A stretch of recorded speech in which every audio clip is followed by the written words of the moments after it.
Welcome back, ladies and gentlemen, to the President's Speech, aka What If Deku Was Vejezthas, aka What If Deku Was a Vampire.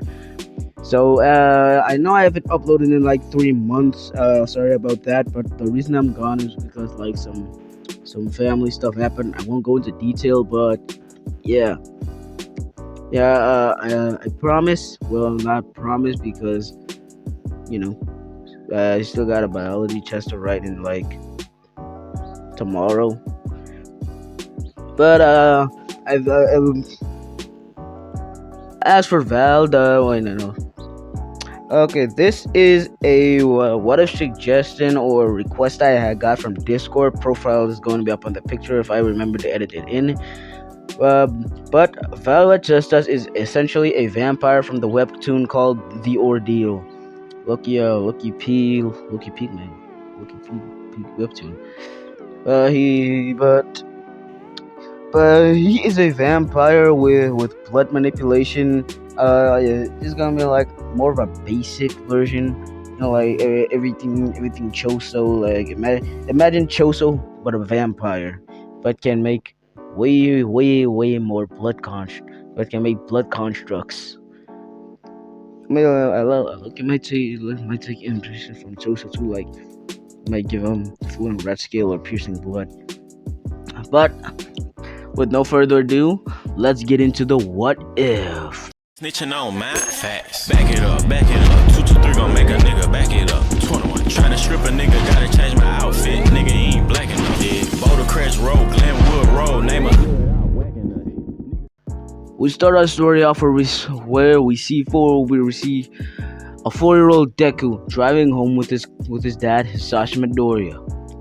Inko having died after giving birth to Deku because his body and mostly his powers, aka quirk, was too put too much strain on her body.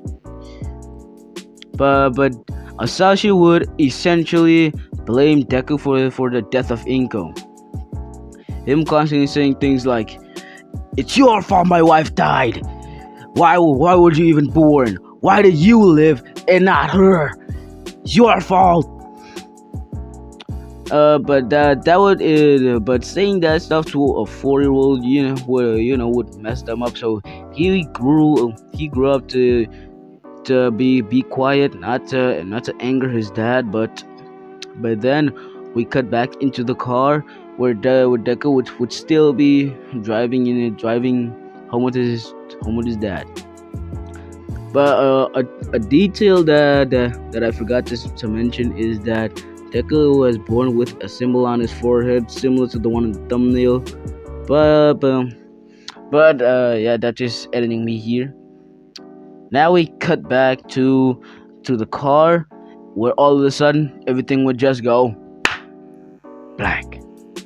When Deku would wake up, he would see that his legs were crushed under a giant chunk of the engine, and his dad lying there on his side with a chunk of the windshield or window just impaling him through the chest, like a katana, or like imagine Asta's sword but a giant chunk of window just piercing somebody, or just piercing Hisashi, but we don't know what Hisashi looked like. I'm just gonna put a picture up on what I think he looks like. If I forget, then I don't know. Have a cookie. But then when we cut back when we see when Deku would see his dad, he would cry out like, "Dad, no! Even though you were a trash dad, I still need you. I can't go alone." But he would ask, he would scream out for the people to help him. But due to the bystander effect, if y'all don't know, is like if you see an emergency, like somebody's in a car accident and you see nobody's helping, and you see nobody's helping, you don't do nothing either. That's the bystander effect. Like, you wait for somebody to do something before you do something. Well, I don't know why people do that, but it's just science. But because of this, Because of this, the civilians would leave them alone, always thinking a hero might come and help. Some heroes did walk by, but all of them thought that, nah, not on my day off. Like imagine you're working at McDonald's and a fat ass just coming in order like all a bunch of food, and you just thinking, man, not on my break. And then you just send the guy away, and then you get fired after that. But I'm sorry, I digress. But but then but even though the some of the heroes would try to help, they didn't want to get mess up their pristine pro hero costumes up with blood, with somebody else's blood, besides their own, because they're pristine hero costumes. But then Deku would see that his legs that were but he could feel his legs again that were previously crushed. Then he would remember that the quirk doctor said that he had regeneration, and he would be so grateful that the gods blessed him with that quirk, with this quirk. But then he hold on, then he would try to lift up the rubble. Well, while his passive healing is healing his arms that are lucky getting crushed by the heaviness of the engine. But along with the healing and along with the breaking and repairing of his muscles that are still like 4 years old, he would Loki get stronger. Like that's how weightlifting works. You break down muscle fibers, and they repair themselves, getting stronger. So basically that's how he's getting stronger. But we cut we well, but then we cut to see Deku actually getting out under the engine and just running, like hauling ass away from everything, and just cussing back like, "Fuck you! Why didn't you help me? Why? I was literally dying." But then would haul ass, and then he would go into the forest because where's he gonna go? Home? He had no home.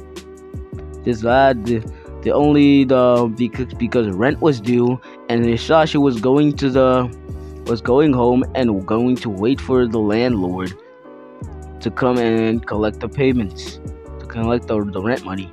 But because Hisashi's dead, and the rent money burned up in the glove compartment, along with the car exploding. If it exploded in the engine, let's just say the car caught fire and the money caught fire too. Okay, so then after that we skip back to we back when we see not Hisashi, Skochi. So Kochi and All Might are finally arriving at the scene, only to witness Hisashi's dead corpse, and the pro heroes doing nothing. And All Might essentially reprimand them, asking them why they allowed a child to go away after as they saw that he needed help. And now now they're gonna have to all do a manhunt in order to search for the child. So then they would question the civilians, asking them what the child looked like and all that. And then the manhunt would begin. Um, news news helicopters flying over flying over the forest. Deku hiding in a warehouse he found. His picture being all on billboards, TV, the news, the internet, everywhere. Newspapers, if people still use those. But we but then we skip over to Deku in his little warehouse that he found in the forest. That I don't know how the police found, but let's just say the police have not found it because it had like a sea, because it's like so hidden among the trees that that the police helicopters and news helicopters couldn't find them. But we cut to Deku sitting there crying, and then you would hear like another. Then we hear a voice saying, "Don't give up, boy. You you better start training in order to use this power to its fullest potential. But then he would Loki get scared, and then he he would then close his eyes, open them again, and then there you would see Vaal vejezthas in his vampire form. I'll put a picture up on right now. It's like he's in a bar, and with some pretty casual clothes on, looking pretty drippy if I do say so myself. But then he would tell Deku that you're my reincarnation. Because so if you die, I die. Remember that I will train you inside your mind in order to not fall to mind games, because most of the people had those from where I came from. These quirks of may function the same. Now, for those who don't know, or the ordeal, there are people with talent and no talents, the what like they're essentially like quirks. You're quirkless or no, or you're quirkless or do have a quirk. You have a talent or you're talentless. Look at most of the people in the planet. Yeah, actually, no, people do have talent, but they just don't realize it. But okay. What is an example I can use of a talent? Let me check. Tyson talent ordeal. Lord, like this dude, I'm gonna put an image on the screen. Lord Kofi. His talent is Tyson. Let me check the description.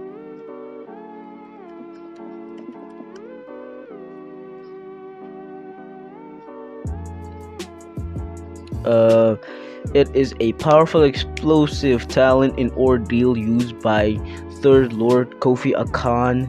This radioactive, highly combustible, blood-based ability heats up during combat to produce massive power, doubling in potency in contact, making the user stronger longer he fights. So yeah, that's like somebody with a talent. So so like that. Okay, so I was at Val just starts explaining what talents are. Here, okay, so Val would explain what talents are, telling that they're basically like quirks, like the same way I just told you, the viewer. But but yeah. So then Val would show him his past battle experience because he's like over a thousand or a billion years old. But well,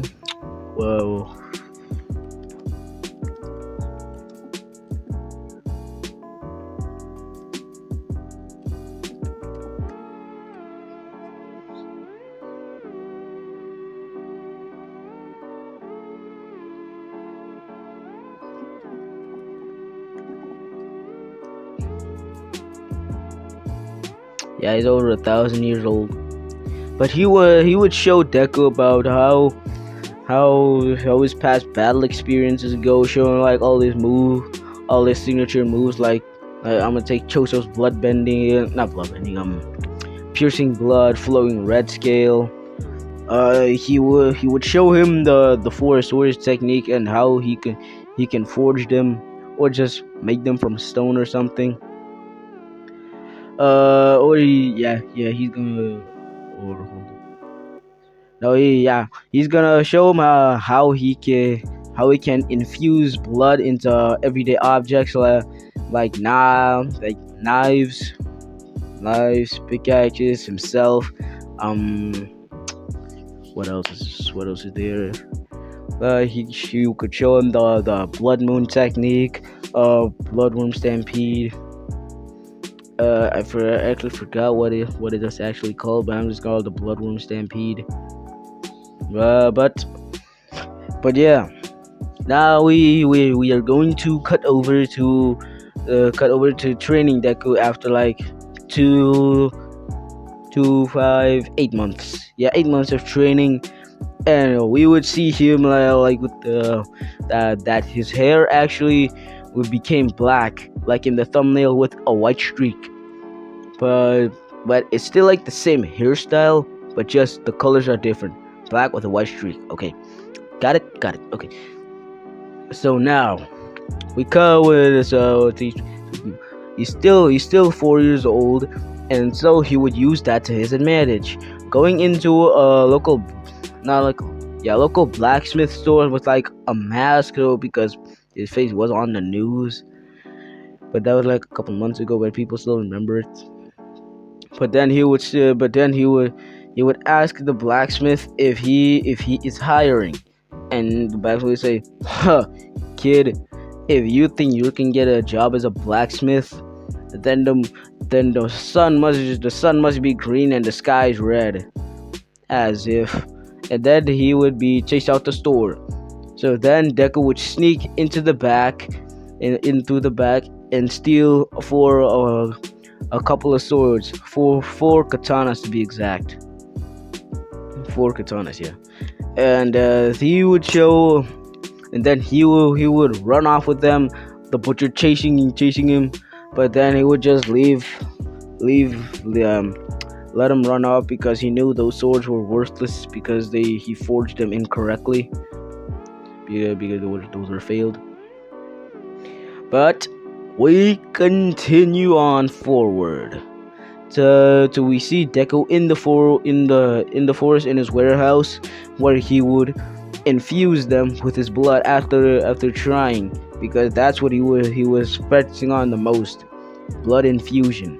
Because he regenerates, his heart pumps faster. So any type of damage his heart takes while pumping faster, it would just automatically regenerate because he has passive healing.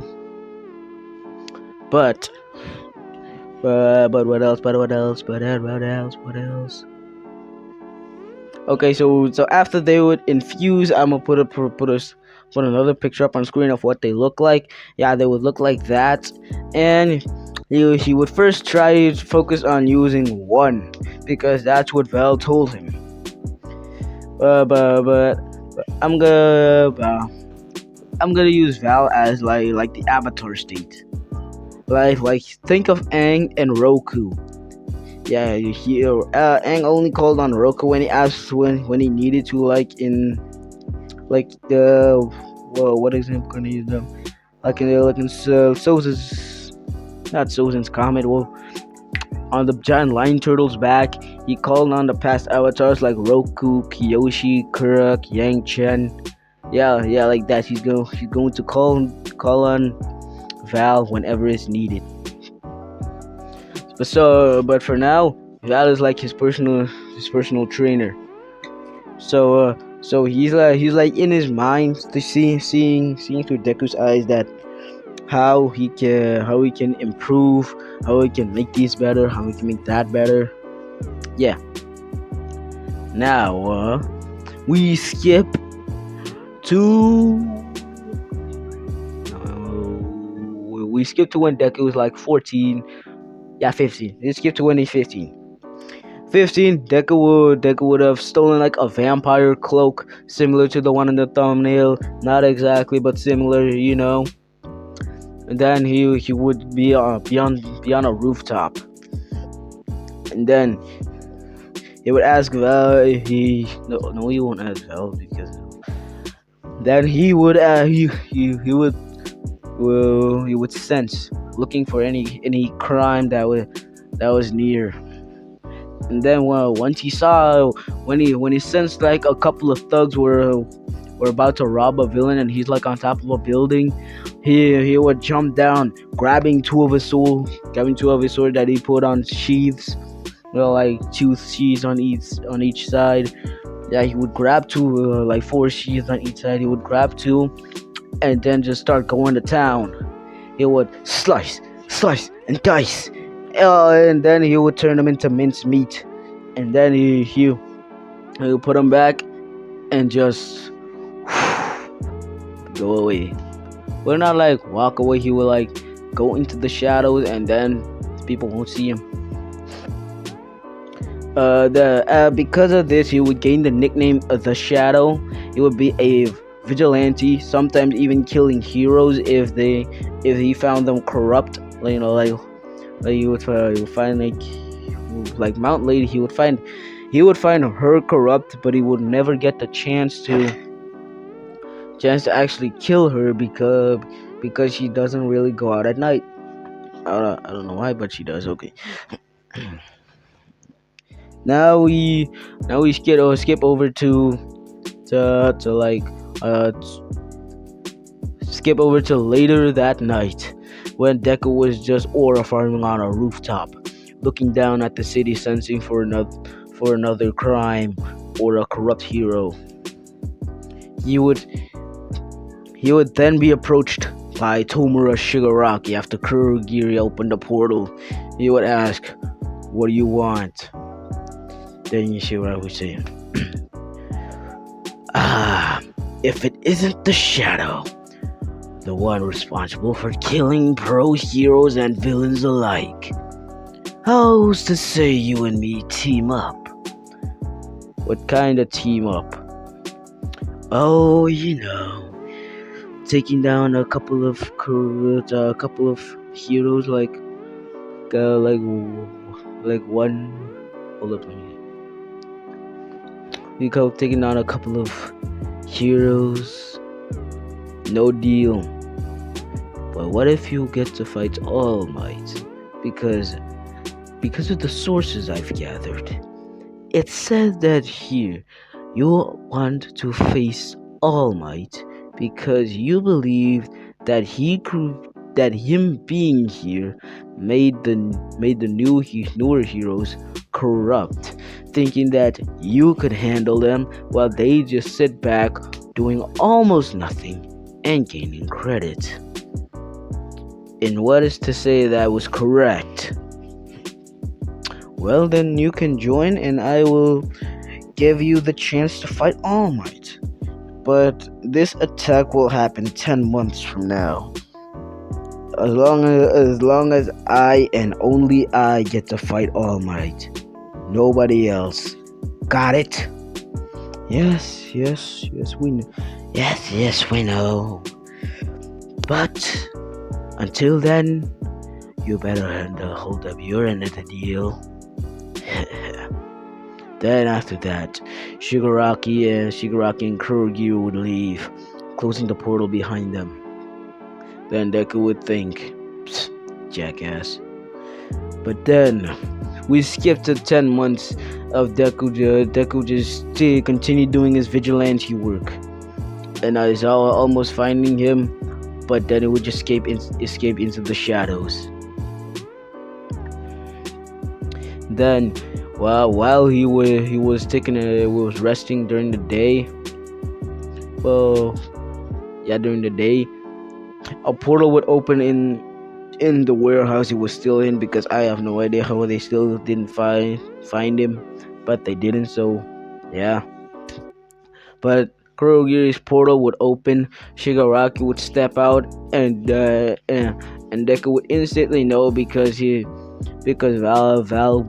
Val being in his subconscious would continue screaming at him to wake up, and then Shigaraki would say, "Well, it's time for you to hold up your end of the deal. Fine. When is this attack? Tomorrow. Get ready." So then Deku would get up, get everything, and also forgot to mention, but now he's like, oh, like he was almost fully like the thumbnail, like almost fully. But besides the hairstyle being different, the rest of it completely like the thumbnail. So yeah, picture that. Oh, sorry. So now we would skip into another warehouse where we see all the other villains, like the guys with the aquatic quirk, the guy that was guy with the electric quirk that is supposed to disable the communications, and all the other fodder that I don't remember. So yeah. And then we would all then we would hear to Shigaraki over the intercom. Settle down, all of you. We all know that I know you all want to fight All Might, but as for now, we wait for tomorrow, because that's when we will perfectly ensnare All Might, Eraserhead, and Pro Hero 13, along with fledgling heroes that are still learning how to use their quirks. So in order for us to get All Might, we have to target all the rest of them, so that All Might would jump into the middle of it all. Got it. Then one of the other lackeys would say, "Yeah, we got it. I just wanna kill that guy, because what do you mean I can't do crime no more?" And that would be like a guy with like an immortality quirk, because he was like born back in All for One's era, and he knows how it feels. So he born All for One's era, and All for One actually gave him the quirk, and not like the others, the quirk is actually compatible with his body. but but then we would skip to tomorrow. Yeah, of the USJ. Now, we all know how the POV is of the students. They would go in there, 13 would give her a speech, and yeah, but now we switch over to Deku's POV. So the portal would open. Kirishio would say, "Yo, they got fake villains," as and then the other villains would just start walking out the portal, and as I would say, "Those aren't fake villains. 13, protect the students." Yeah, and she would do exactly that, and then we would see the final four coming out: Shigaraki, the Nomu, Deku, and then we would see Kurogiri just as the portal, just his head appearing, because previously he was like a swirling portal, but now he's like a face, so he was like the fourth one. Got it. Okay, so then Shigaraki would say, "Kurogiri, go and spread out, go thin out the children. Let the other lackeys handle them." "Yes, Tomura Shigaraki." And then he would ask Deku or Shadow, "Why aren't you going in there?" "Because I'm waiting for All Might. You said it'd be here." Yeah.